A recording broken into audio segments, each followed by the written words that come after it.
Hey y'all, it's Kelly. It's time for Monday's version of the New York City Wine and Food Festival video. Did I just say that correctly? New York City Wine and Food Festival. Clearly I could use another cappuccino right now. But anyway, I just got in. Today's theme, I just went into my cookbooks and thought, what am I gonna grab? What do I feel like speaking to today? Let's talk about Paula Deen.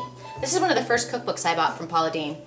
And it's one of her original ones. Like if you can see on the back, I don't know if you can see, but that's when Paula had like dark hair and the little boys. So cute. I actually have a crush on one of them. Ooh, did I say that out loud? Anyway, the single one. Ooh, did I say that out loud? I'm just kidding. But what's funny about this and all of Paula's recipes, okay, first of all, every single solitary recipe, I think I might have made one that didn't turn out well, where I was like, oh, they were her version of the whoopie pies. For some reason, they were just very kind of neutral. Every other recipe I've made from this woman is unbelievable. Nacho Mama's Nacho Mama's banana pudding is unbelievable. I think it's in here. Better than sex cake? Pretty close. What else? Gooey butter cakes, always. This is the kind of stuff like I remember my mom making when we were growing up. My mom used to always make gooey butter cakes, and I was like, what is that? And she'd be like, Kelly, just eat it. And I was, you know, such a brat. I'm sure she smacked me when I said that, but that's what I did. And everything, it's like when you read recipes like this, look, there's like 6 ingredients, but I mean, that's the way like old style cooking was. You didn't have to have a lot, but what you did have was almost everything has, oh, well, this is cornbread, so it just has hot water, cornmeal, 1 cup cracklings. I have no idea what that is, actually. But a lot of it will have Crisco or butter, you know, like 7 pounds of butter.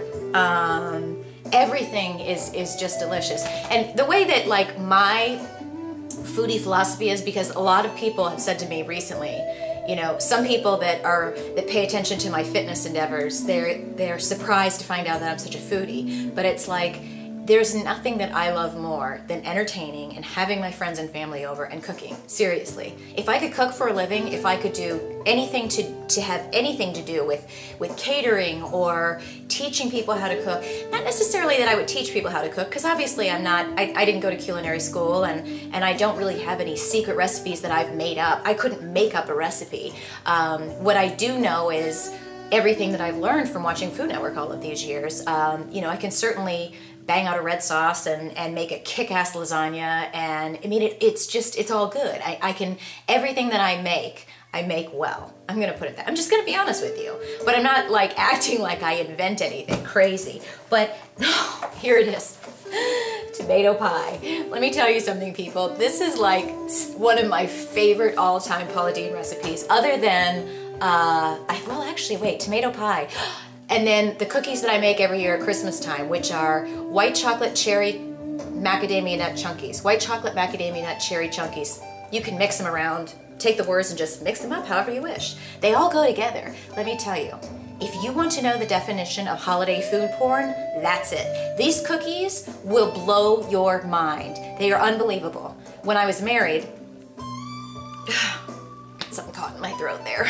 Not married anymore, so sometimes when I say it, it just springs up like, Anyway, when I was married, I used to make these cookies, and they were so good that we would find ourselves eating the dough. So I would tell him, and like, take these to work, get rid of them. And then he would come home from work, and he's like, everybody at the office wants you to make some more of those cookies. And they would literally like, it would start to be around November, and they're like, when's your wife making those cookies again? They're that good. Like, it comes around November, and I start getting people asking me, when are you making those cookies? They are obscenely good. But this tomato pie, who's ever heard like tomato pie? You think, is this like pizza? No, it's tomato pie. You make it in a pie shell, and it's pretty much just fresh basil and then fresh green onions on the bottom. If I'm doing this from memory, people, I'm not even looking.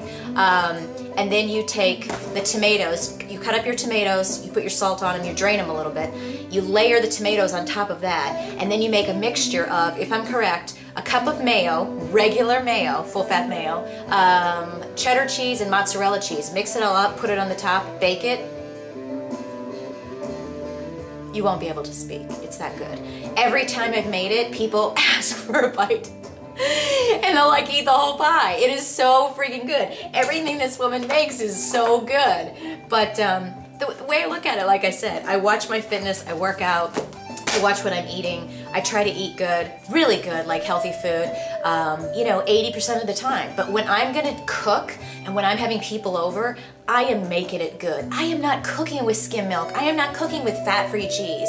I am not cooking with, low-fat whipped cream. If I'm gonna make a trifle, I'm making it with really like a ton of sugar and amaretto and whipped cream on the top.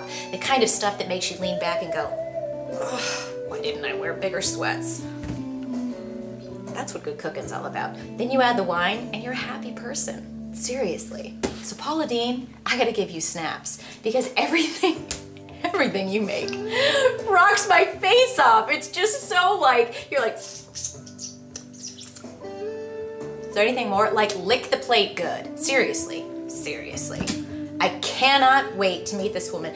Everybody that knows me knows that I have been saying, I get her magazine, I get all of her books, I DVR all of her shows. Seriously, this woman, that's all there is to it. She rocks. Not to mention, I love the way she says olive oil. She doesn't say olive oil, she says olive oil.